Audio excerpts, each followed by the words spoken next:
आज भारतीय शेअर बाजारात मोठी घसरण पाहायला मिळाली। सेन्सेक्स सुमारे 700 अंकांनी खाली असला तर निफ्टीही घसरला।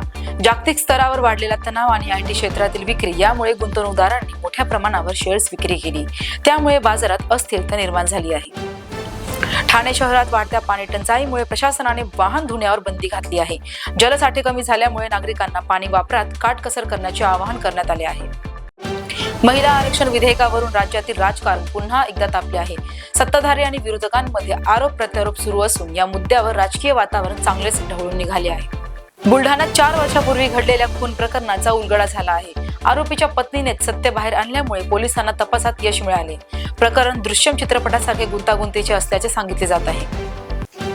पुणे मुंबई मिसिंग लिंक प्रकल्पावर नवीन वाहतूक नियम लागू करण्यात आले आहेत। सध्या फक्त कार आणि बसना प्रवेश देण्यात आला असून अवजड वाहनांना मान्सून नंतर परवानगी दिली जाणार आहे।